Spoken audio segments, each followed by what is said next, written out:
this next step, you're going to need two things. You're going to need the circle that we folded into several shapes, and then you also need this table. I'm not going to fill in the whole table. I'm going to do a couple rows, and then I'm going to leave the rest for you to do. So here's how this is going to work. What is the area of? What's the area of the big triangle? What's the area of the trapezoid? What's the area of the rhombus? What's the area of the small triangle? What's the area of each of those if the unit of area is the big triangle? So let me explain.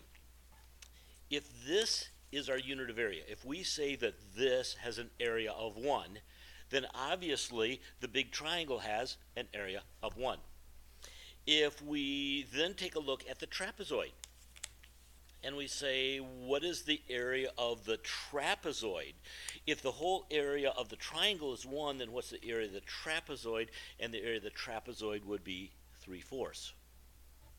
If we look at the area of the rhombus and say, what would the area of this rhombus be? If the big triangle is 1, then this is going to have an area of 1/2.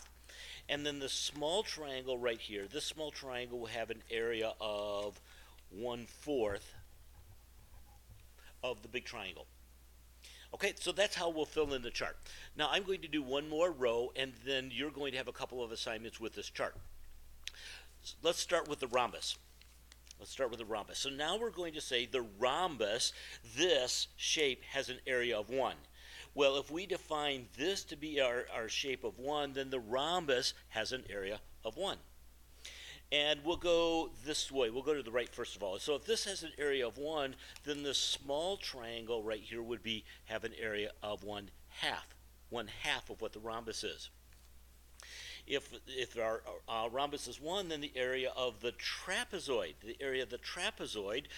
is going to be more than that. So because we have all of our rhombus, and then we also have another half of our rhombus. So then this is going to be 1 and 1/2. And then what's the area of the big triangle? Well, if that's an area of 1, then our big triangle is going to have an area of 2. Here's what you need to do. Number one, you need to finish filling in this chart. You need to fill in this row and this row. That's the first step.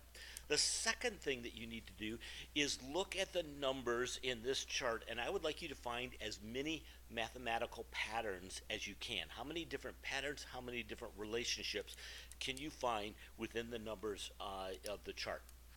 Both of those things will be due when I see you again.